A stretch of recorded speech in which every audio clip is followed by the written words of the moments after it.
بسم اللہ الرحمن الرحیم۔ شروع اللہ کے نام سے جو بڑا مہربان نہایت رحم والا ہے۔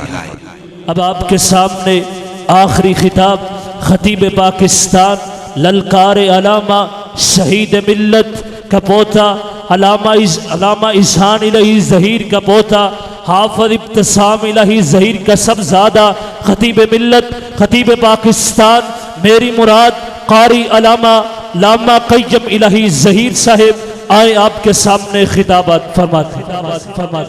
الحمد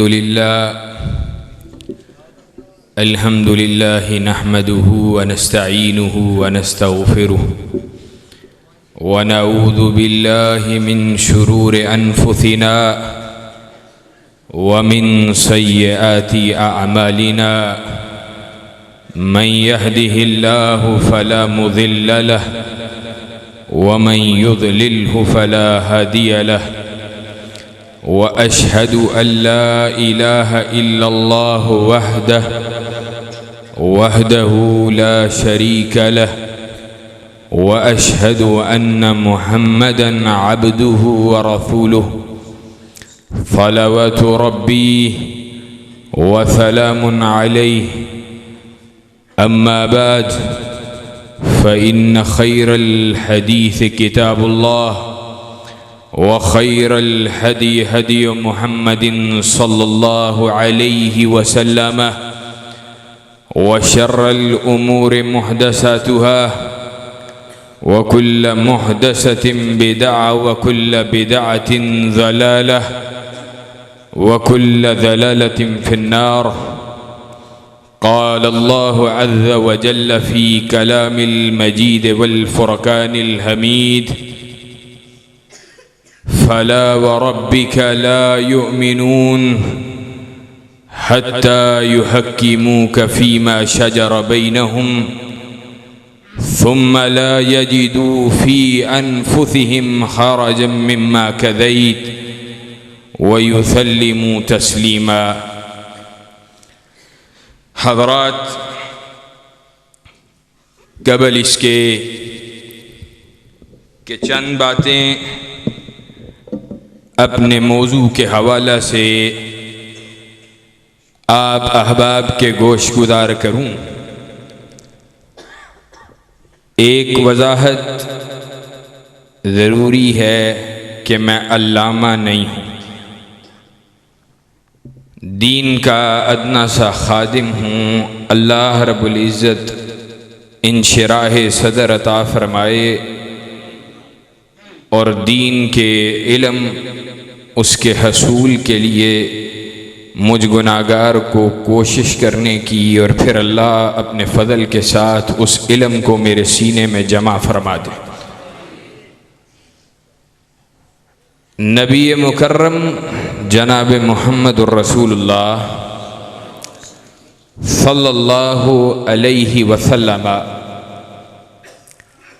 آپ ہمارے ہادی، ہمارے راہبر، ہمارے مرشد، ہمارے رہنما، ہمارے قائد اور ہماری طرف اللہ رب العزت کے پیغام کو پہنچانے والے اللہ کے عظیم المرتبت رسول اور نبی ہیں۔ نبی مکرم جناب محمد الرسول اللہ صلی اللہ علیہ وسلم کی ذات بھی اعلیٰ ہے اور آپ کی بات بھی اعلیٰ ہے، اور اللہ کے فضل و کرم سے یہ مسلک کتاب و سنت کا اعزاز بھی ہے، افتخار بھی ہے اور وجہ امتیاز بھی ہے کہ ہم اللہ اور اس کے رسول کو بھی مانتے ہیں اور انشاءاللہ ان کی بھی مانتے ہیں، اور یہ بات کسی پہ تان نہیں، طنز نہیں، لیکن اللہ کا شکر ادا کرتے ہوئے اپنی دعوت، اپنا منہج آپ کے سامنے رکھتے ہوئے یہ بات کہنا چاہتا ہوں، اللہ کے فضل و کرم سے مسلک کتاب و سنت جس منہج پہ کھڑا ہے، اس منہج سے اعلیٰ، اس منہج سے عالی اس دنیا فانی کے اندر کوئی دوسرا منہج نہیں ہے۔ جس طرح اسلام تمام ادیان میں اعلیٰ ہے، اللہ کو مطلوب ہے، اس اسلام کے حقیقی دعوے دار اور اس کے ایسے ماننے والے جیسے صحابہ نے مانا، اگر ایسا منہج کسی کے پاس ہے تو وہ اللہ کے فضل و کرم سے کائنات کے اندر اہل حدیث کے پاس ہے۔ اچھا، میں یہ بات بھی علی وجہ البصیرت کہہ رہا ہوں، لیکن یہاں پر رک کر ایک بات اس لیے، اس غرض سے کہ اصلاح مطلوب ہے اور دعوت مطلوب ہے۔ حضرت ارشاد الحق عصری حافظہ اللہ، کون جانتا ہے شیخ کو؟ الحمدللہ رب العالمین۔ میں گزشتہ 1-2 روز قبل شیخ کا ایک خطاب سن رہا تھا، اس میں وہ یہ بات کر رہے تھے کہ مستشرقین جو بعد میں مسلمان ہوئے، یا ایسے بڑے بڑے نام جنہوں نے اسلام کے دامن میں پناہ لی، ان کے حالات کے اوپر ایک کتاب میرے آنکھوں سے گزری۔ اس کتاب کے اندر لوگوں نے اپنے تذکرے کو لکھا، اپنے حالات کو لکھا، اپنے قبول اسلام کے واقعات کو لکھا، اس کی سٹوریز کو لکھا، اس کی داستانوں کو لکھا۔ کہتے ہیں ان میں سے اکثریت یہ بات کہتی ہے، ہم مسلمان ہوئے ہیں یا قرآن و سنت کو پڑھ کر یا اللہ کے رسول کی سیرت کو پڑھ کر، مسلمانوں کی سیرت دیکھ کر مسلمان نہیں ہوئے۔ بات سمجھ رہے ہو میں کیا کہنا چاہتا ہوں؟ ہم مسلمان ہوئے ہیں اللہ کے رسول محمد الرسول اللہ صلی اللہ علیہ وسلم کی سیرت کو پڑھ کر یا قرآن و سنت کو پڑھ کر۔ مسلمان ان کے اخلاق، ان کے کردار کو دیکھ کر ہم مسلمان نہیں ہوئے۔ اچھا، یہاں پر رک کر بھی ایک مسئلہ سمجھانا چاہتا ہوں، ایک بات سمجھانا چاہتا ہوں اور اپنے اس منہج کا اظہار کرنا چاہتا ہوں۔ اس کا ہرگز مطلب یہ نہیں ہے کہ اللہ نہ کرے میں ان لوگوں کی باتوں سے متاثر ہوں جو کبھی یہ بات کہتے ہیں کہ مغرب بڑا ترقی یافتہ ہے، مغرب کے لوگ بڑے عالی ہیں، مغرب کے لوگوں کی زندگیاں بڑی عالی شان ہیں، ان کا کردار بڑا اعلیٰ ہے، ان کی سیرت بڑی عالی ہے، ان کا کردار، ان کی سیرت، ان کی معیشت، ان کا کاروبار، ان کا رہن سہن وہ اتنا اعلیٰ ہے کہ ہمیں اپنے مسلمان ہونے پہ شرمندگی ہوتی ہے۔ نہیں نہیں، ہرگز بھی نہیں۔ کلمہ طیبہ پڑھ لینے کے بعد مسلمان پہ لازم ہے کہ وہ اللہ اور اس کے رسول کے بتلائے ہوئے راستے پہ چلے، لیکن اس سب کے باوجود یاد رکھنا ایک شخص وہ سراپا خیر ہو، سراپا خیر کے جتنے بھی اسباب اور جتنی بھی خیر کی علامات ہوتی ہیں وہ اس ایک شخص میں جمع ہو جائیں، لیکن اگر اس شخص کو لا الہ الا اللہ وہ اس شخص کی زبان پر نہیں آیا، دل سے اس نے اللہ رب العزت کی یکتائی کا، آپ کی وحدانیت کا، رسول اللہ صلی اللہ علیہ وسلم کے رسالت اللہ الخالدہ کا اقرار نہیں کیا ہے، وہ سارے اخلاق، کردار، سیرت اس کے منہ پر دے ماری، اس کا جتنا اجر ہے اس کو دنیا میں لوگوں کی واہ واہ کی صورت میں مل سکتا ہے، قیامت کے دن اس کے لیے کوئی بھی اللہ کے ہاں جگہ نہیں ہے۔ اللہ کے نبی سے پوچھا تھا کائنات کے امام کیا عبداللہ بن جدعان جنت میں جائے گا؟ کہا نہیں، عبداللہ بن جدعان جنت میں نہیں جائے گا۔ کون ہے عبداللہ بن جدعان؟ غریبوں کے کام آنے والا، مسکینوں کی داد رسی کرنے والا، بیواؤں کے کام آنے والا، بوڑھوں کے بوجھ کو اٹھانے والا۔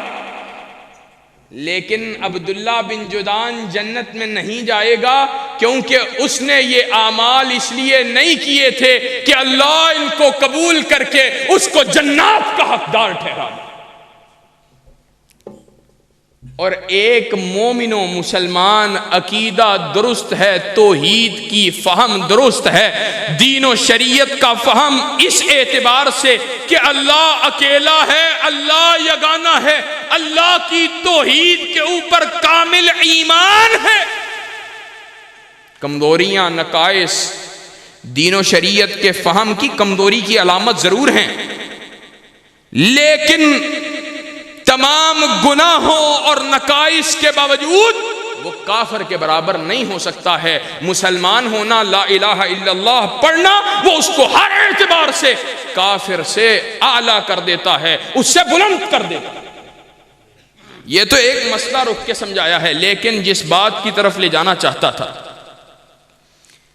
اہل حدیث کا منہج، اللہ کی قسم اس جیسا منہج کائنات میں کسی دوسری کا، جماعت کا نہیں، کائنات میں کسی دوسری جماعت کا نہیں۔ کیا منہج ہے؟ اطیعوا اللہ و اطیعوا الرسول، اطیعوا اللہ و اطیعوا الرسول۔ یہ اہل حدیث کی دعوت، یہ اہل حدیث کا منہج۔ رب کی توحید کا اقرار، محمد الرسول اللہ صلی اللہ علیہ وسلم کی سنت کو تھام لینا۔ علیکم بسنتی وسنت الخلفاء الراشدین المہدیین عضوا علیہا بالنواجذ۔ کائنات کے امام نے کہا تھا تم پر میری اور میرے خلفاء کی سنت، اس کو لازم پکڑ لینا، تم پر یہ پکڑنا لازم ہے۔ اور کیسے پکڑنا ہے؟ عضوا علیہا بالنواجذ۔ اپنے دانتوں کے درمیان کسی چیز کو چکی دے کر پکڑتے ہیں نا، تھامتے ہیں، تو دانتوں کی گرفت جس انداز سے مضبوط ہوتی ہے، اللہ کے نبی صلی اللہ علیہ وسلم نے اس انداز کو بیان کرتے ہوئے کہا ہے میری اور میرے خلفاء کی سنت کو ایسے تھامنا ہے جیسے دانتوں کے درمیان کسی شے کو تھام لیتے ہو۔ عضوا علیہا بالنواجذ۔ یہ اہل حدیث کی دعوت، یہ اہل حدیث کا منہج۔ اور صحابہ کرام رضوان اللہ علیہم اجمعین، انہوں نے اہل حدیث کے اس منہج کے اولین صاحب ہونے کی حیثیت سے جو کردار پیش کیا ہے، وہ کردار رہتی دنیا تک آنے والے مسلمانوں کے لیے نمونہ ہے۔ لیکن دکھ کے ساتھ یہ کہنا پڑتا ہے جیسے منہج اعلیٰ ہے، اور میں نے یہ بات کہی، شیخ ارشاد اللہ کسری کہہ رہے تھے کاش مسلمان بھی ویسے ہو جائیں جیسا اسلام کا تقاضا ہے، تو کاش اہل حدیث بھی آج مجھ سمیت ویسا ہو جائے جیسا اس دعوت، اس منہج کا تقاضا ہے، اور یہ منہج جیسا اس سے تقاضا کرتا ہے۔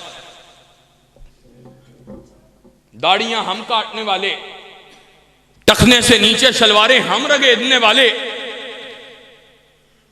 بیٹیاں ہماری آوارہ پھرنے والی، پردے اور حجاب کو ترک کرنے والی، گانے ہم سننے والے، فلمیں ڈرامے ہم دیکھنے والے، مغربی تہذیب کے ہم رسیا ہم غلام دعوت توحید کے علم بردار ہونے کے باوجود اللہ رب العزت کی توحید، اللہ کے شان کو پہچاننے اور اس کا ادراک کرنے سے آج ہم قاصر۔ کیا یہی اہل حدیث کے منہج کا تقاضا ہے؟ کائنات کا امام صحابہ کو حکم دے اور جس چیز پہ حکم دے کے جائے صحابہ اس چیز سے ایک انچ برابر بھی ہٹنے کے لیے تیار نہیں ہے۔ ابو ذر رضی اللہ تعالی عنہ اللہ کے نبی صلی اللہ علیہ وسلم نے کھڑا کیا، لا تبرح مکانک یا ابا ذر، اے ابو ذر یہ جگہ تجھے میں نے اس جگہ کے اوپر کھڑا کیا ہے، اس جگہ سے ہلنا نہیں ہے۔ کائنات کا امام چلا گیا، ابو ذر کہتے ہیں اللہ کے نبی صلی اللہ علیہ وسلم میری نظروں سے اوجھل ہو گئے۔ کائنات کا امام نظروں سے اب اوجھل ہو گیا۔ ابو ذر انتظار کر رہا ہے، کہا میں نے ایک دھماکے کی آواز سنی اور وہ دھماکہ اس قدر زبردست دھماکہ تھا کہ میرے دل میں یہ خوف پیدا ہوا کہ کہیں معاذ اللہ اللہ کے رسول کو کچھ ہو نہ گیا۔ ہائے صحابہ کی اللہ کے رسول سے محبت ہو اور اس محبت اور اس اطاعت کا پھر امتحان ہو۔ قدم اٹھنے لگے تو خیال آ جائے اللہ کا رسول جاتے ہوئے کہہ کے گیا ہے لا تبرح مکانک یا ابا ذر، اے ابو ذر تو نے اس جگہ کو نہیں چھوڑنا، اپنی جگہ سے نہیں ہلنا۔ کائنات کا امام کچھ دیر کے بعد آتا ہے، ابو ذر کو پریشان دیکھتا ہے، کیا ہوا؟ کہا اللہ کے رسول آپ آ گئے، میں پریشان ہوا، میں نے دھماکہ سنا، میں دھماکہ سن کر آپ کی طرف لپکنا چاہا لیکن مجھے یہ خیال آیا اللہ کے رسول آپ نے حکم دیا تھا کہ یہاں سے ہلنا نہیں ہے۔ دعویٰ تو تیرا بھی اہل حدیث ہونے کا ہے، دعویٰ تو میرا بھی اہل حدیث ہونے کا ہے، دائی تو ہم بھی اس بات کے ہیں اور دعوت تو تیری بھی یہی ہے، دعوت تو میری بھی یہی ہے، لیکن کیا کردار تیرا اور میرا یہ ہے؟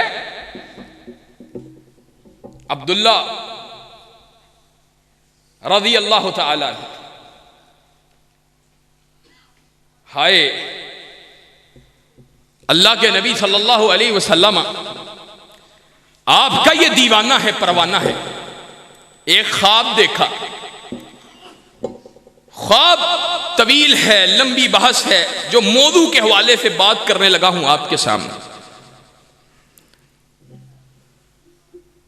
اپنی بہن سے عرض کیا رسول اللہ کی بیوی ہیں، ام المومنین ہیں، سیدہ حفصہ سلام اللہ علیہا رضی اللہ تعالی عنہ، کہا اللہ کے رسول صلی اللہ علیہ وسلم کے دربار کے اندر میرے اس خواب کو بیان کرو اور اللہ کے رسول صلی اللہ علیہ وسلم جو ارشاد فرمائیں وہ مجھے بتلاؤ۔ آخرت کی فکر، دین کی فکر، ہر وقت اسی بات کا فکر لاحق صحابہ کو کہ کیسے دین میں ترقی کر جائیں، کیسے اللہ کے رسول کا قرب، کیسے اللہ رب العزت کا تقرب حاصل ہو جائے۔ کیا کہتے ہیں؟ اللہ کے رسول صلی اللہ علیہ وسلم نے جواب میں کیا کہا؟ نعم الرجل عبد اللہ لو کان یصلی باللیل، عبداللہ بڑا ہی اچھا آدمی، عبداللہ بڑا ہی اچھا آدمی ہے، کاش رات کی نماز یعنی تہجد بھی پڑھا کرے۔ اس کے بعد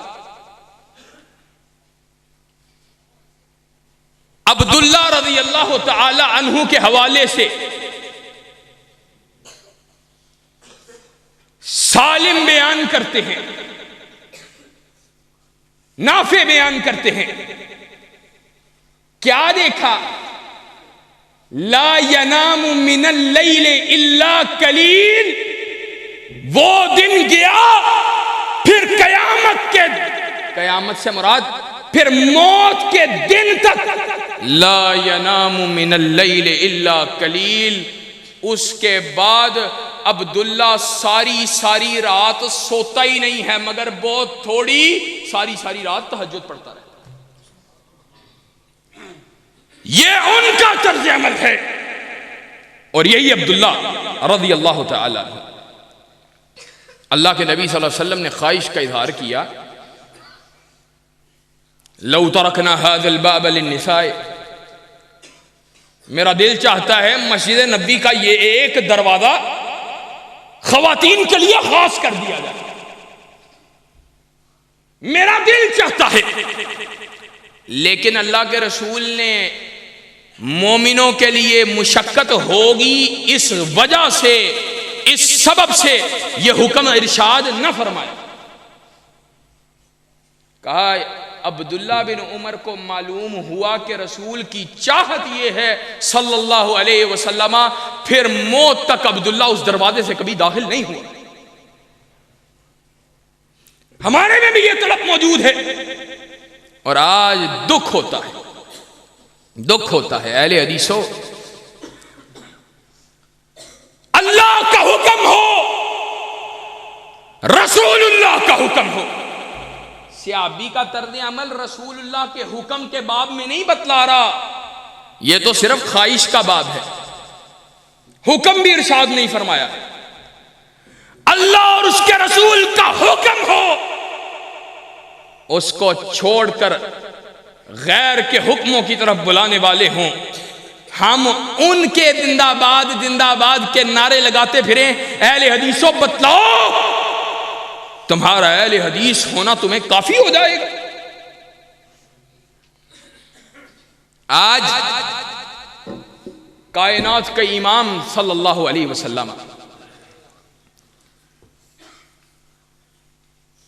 فیصلہ کیا دو صحابہ کے درمیان، ابن زبیر، سیدنا زبیر بن عوام اور ایک انصاری کے درمیان فیصلہ کیا۔ فیصلہ کس مسئلے میں؟ زمینی معاملے اور جھگڑے کے مسئلے میں کہ دونوں کی زمینیں ساتھ ساتھ ہیں، ایک کہتا ہے پانی میں نے پہلے لگانا ہے، دوسرا کہتا ہے میں نے پہلے لگانا ہے۔ اللہ کے رسول کے دربار میں حاضر ہوئے، اللہ کے رسول صلی اللہ علیہ وسلم ساتھ چل دیے، دیکھا، آبزرو کیا، آبزرویشن سے سمجھ یہ بات آئی کہ پہلے حق زبیر کا ہی بنتا ہے۔ کہا اللہ کے رسول صلی اللہ علیہ وسلم نے اس کی، یا زبیر فرسل الماء الی جارک، تو پہلے پانی پلا اپنی زمینوں کو، اس کے بعد اس پانی کو اپنے ہمسائے کے لیے چھوڑ دے۔ فیصلہ فرما دیا۔ اللہ اکبر، اس انصاری کی زبان سے عجیب الفاظ صادر ہوئے۔ میں سمجھتا ہوں اللہ نے رہتی دنیا تک آنے والے مومنوں کو بات سمجھانی تھی۔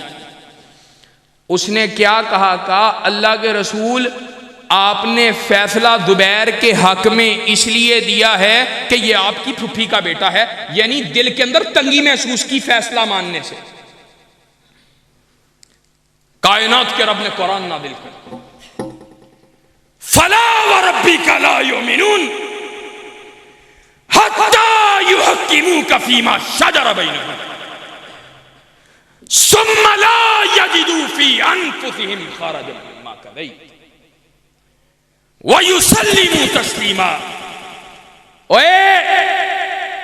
تم زمین کے اس جھگڑے، اس میں رسول کو فیصل نہیں مانتے اور ان کی طرف اس بات کی نسبت کرتے ہو، سن لو، فَلَا وَرَبِّكَ لَا يُؤْمِنُونَ، وہ مومن ہو سکتا ہی نہیں ہے۔ قسم ہے اللہ نے اپنی قسم کھائی، فَلَا وَرَبِّكَ لَا يُؤْمِنُونَ حتی یحکموک فیما شجر بینہم۔ کہ جب تک وہ اللہ کے رسول سے فیصلہ نہ کروائے اور پھر فیصلہ کروانے کے بعد اس کو تسلیم نہ کرے اور تسلیم کرنے کے باوجود اگر دل کے اندر تنگی بھی محسوس کرے گا، اللہ کہتا ہے وہ شخص مومن نہیں ہو سکتا۔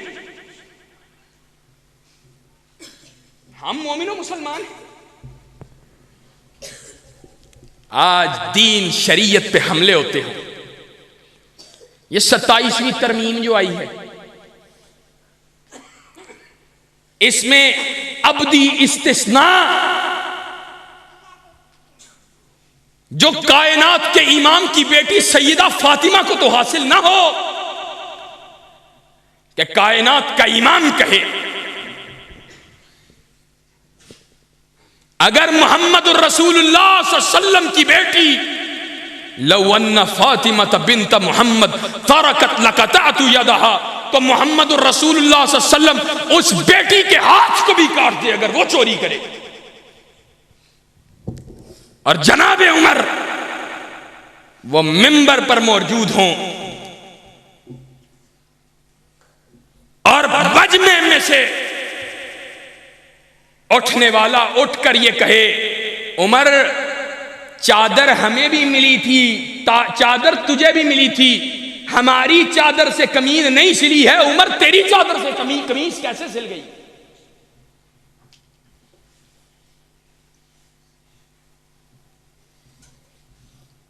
جو استثناء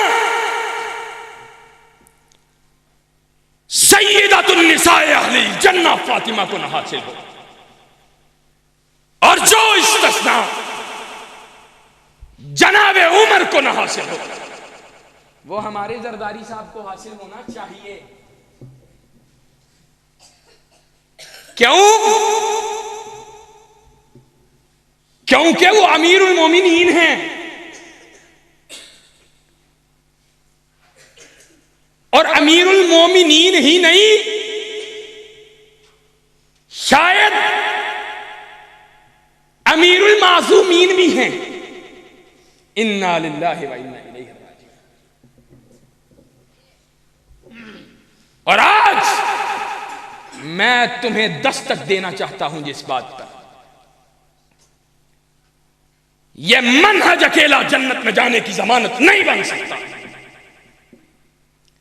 اس منہج کے مطابق عقیدہ پھر عمل کی درستگی جنت میں جانے کی ضمانت ہے انشاءاللہ۔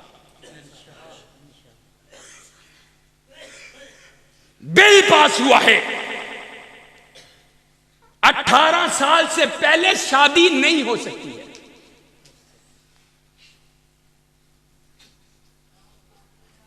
کیوں نہیں ہو سکتی؟ کیونکہ امریکہ اور یورپ کی ہمیں حکم آیا ہے، ان کی ڈیمانڈ ہے۔ عجیب بدبختی ہے آج امت کے اوپر۔ ایک وقت تھا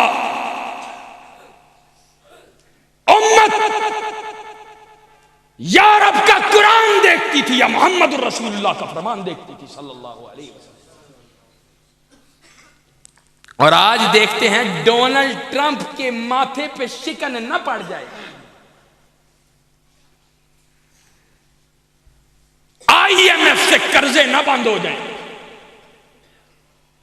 اور ظلم کا راج ہے، قرضے لو تم سود پر اور ادا کرے عوام۔ یہ سزا پتہ کیوں ملی ہے؟ یہ سزا اس لیے ملی ہے کہ ہم نے نالیاں پکی کروانے، روڈیں پکی کروانے، پل بنوانے کے لیے ووٹ دیے ہیں۔ یہ قانون ساز اسمبلی میں بیٹھ کر اللہ رب العزت کے قوانین کی دجیاں اڑاتے پھریں، اور اہل حدیث ان کے بازوؤں اور ٹانگوں کی مالشیں کرتے پھریں۔ حضرت صاحب ہم نے علاقے کے اندر معاملات بھی دیکھنے ہوتے ہیں،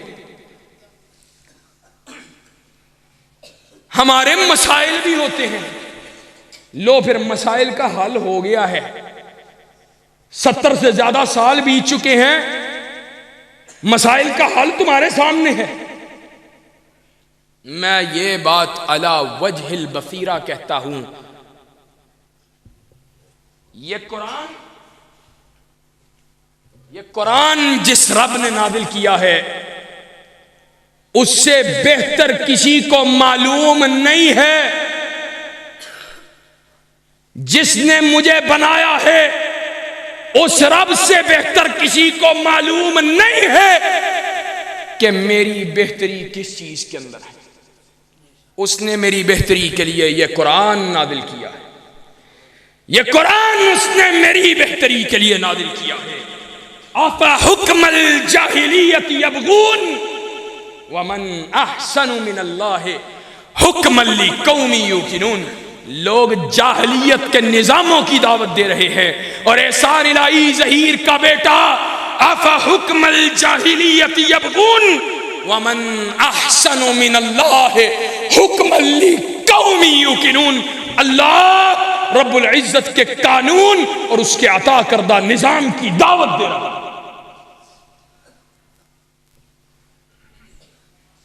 امت کی فلاح اور دنیا کی کامیابی بھی اللہ کے عطا کردہ قانون کے نفاذ کے بغیر ممکن نہیں.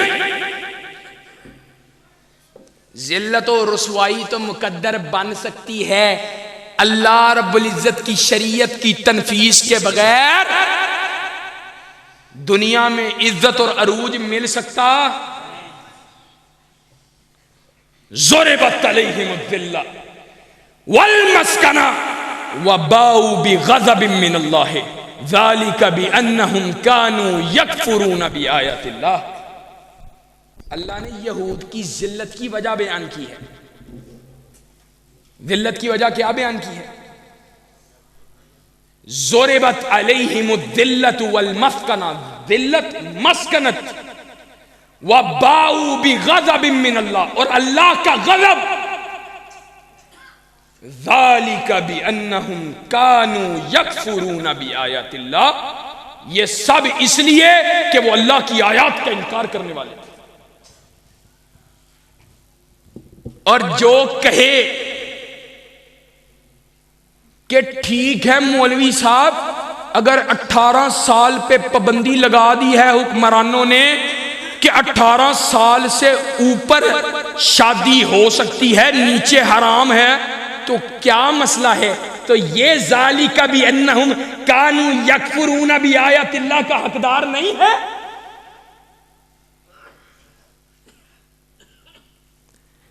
آج بھی سمجھ جاؤ، آج بھی اپنی اصلاح کر لو. ان حکمرانوں، چاہے نواز شریف ہو، چاہے عمران خان، چاہے زرداری ہو یا کوئی اور،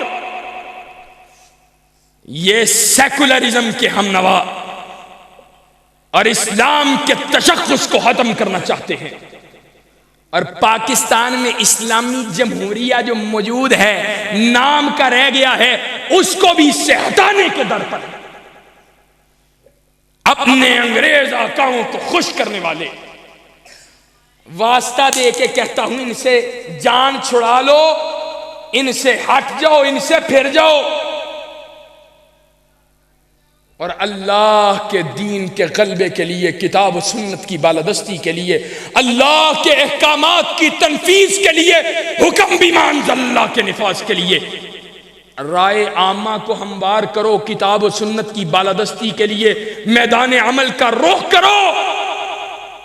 اللہ کے دین کے غلبے کی پرامن جدوجہد کرو.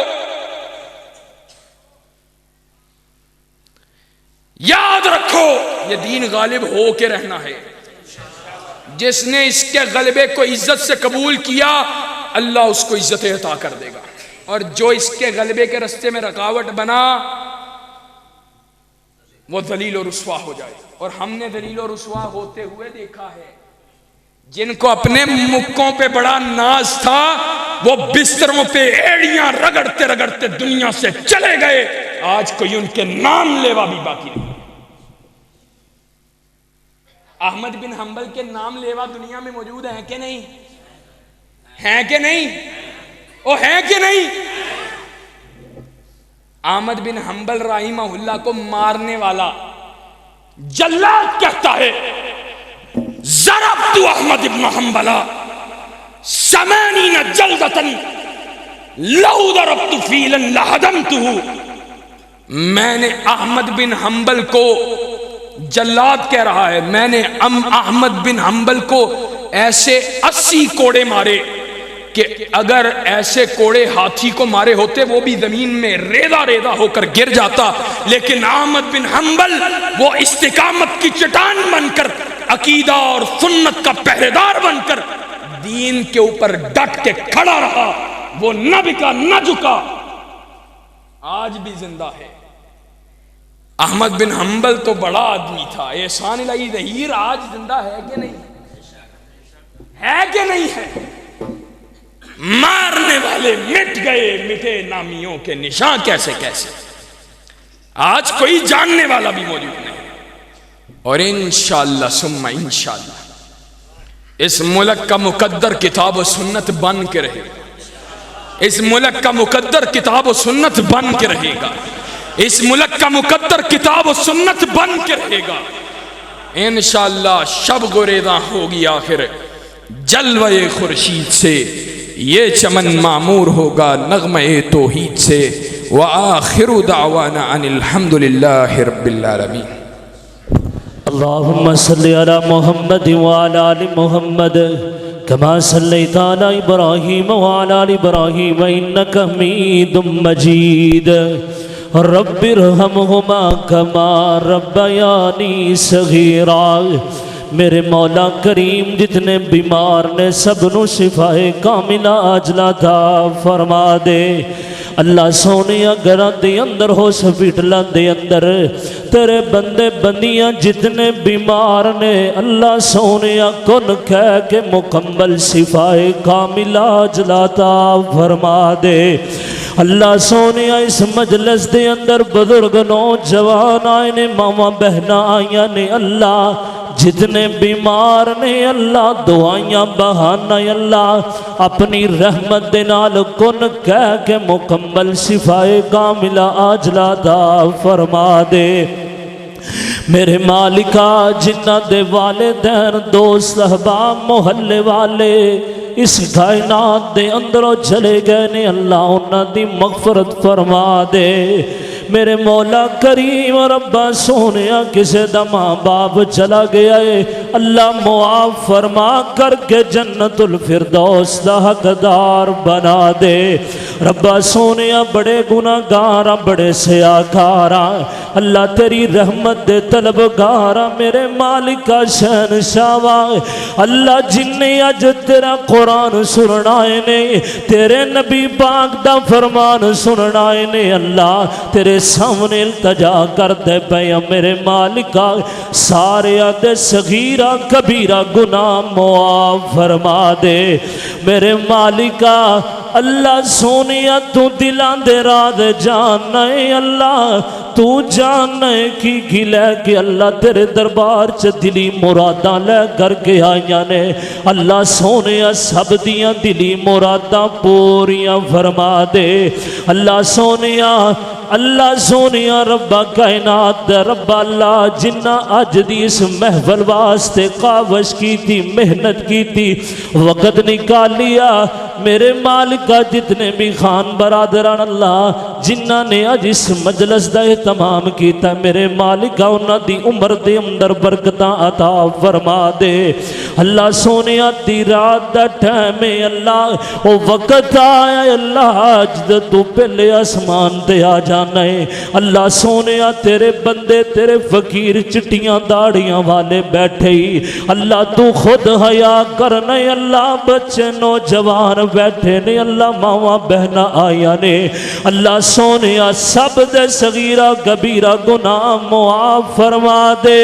میرے مالکا کائنات دیا ربا اللہ سونیا دنیا دیا پریشانیاں گرمیاں سردیاں ساڈے کولوں برداشت نہیں ہوندیاں اللہ سونیا قیامت دیاں سختیاں تو محفوظ فرما دے میرے مالکا ساڈا شمار اونا لوگاں چ فرما دے جنہاں نو تو بغیر حساب تو جنت دا حقدار بنانا ہے میرے مالکا تیرے نبی پاک دا فرمان ہے تو مسافر دی دعا رد نہیں کرنا ہے اللہ میں فقیر تیرے دربار چ عرض کرنا چاہ رہے ہاں اللہ جن نے تیرے دربار چ آئے بیٹھے نے بڑھے نوجوان بزرگ ماما بہنا اللہ سارے آنو اتنا مال دے دے کہ کسے دے درد محتاج نہ بنائی اللہ صرف اپنے درد محتاج بنا دے اللہ جتنے آئے نے میرے مولا کریم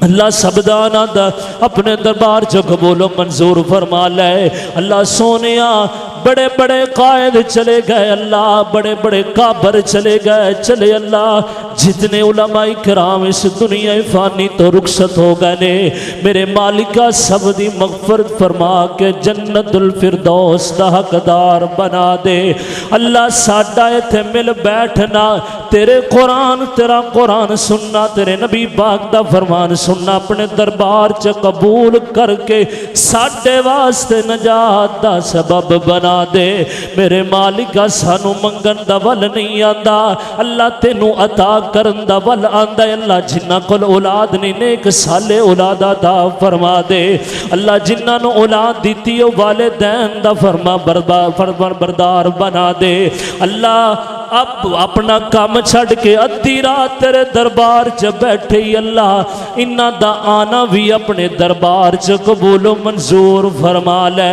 اللہ سونیا علماء کرام دا ٹائم نکال کے آنا انہاں دا خطابات کرنا اللہ بھی اپنے دربار چ قبول و منظور فرما لے اللہ مفتی بلال خان صاحب اللہ محترم اسامہ خان صاحب مفتی عبدالحمید صاحب محترم جناب استاد القرآن قاری ابکاری محترم تنویر صاحب لاما کئی بلائی جتنے علماء کرام جتنے بیٹھے نے اللہ سب دی عمر اندر برکتاں عطا فرما دے اللہ جو منگ سکے اوی عطا دے جو نہیں منگ سکے بن منگے ہی عطا دے سبحان ربک رب العزت عما یصفون وسلام علی المرسلین والحمد للہ رب العالمین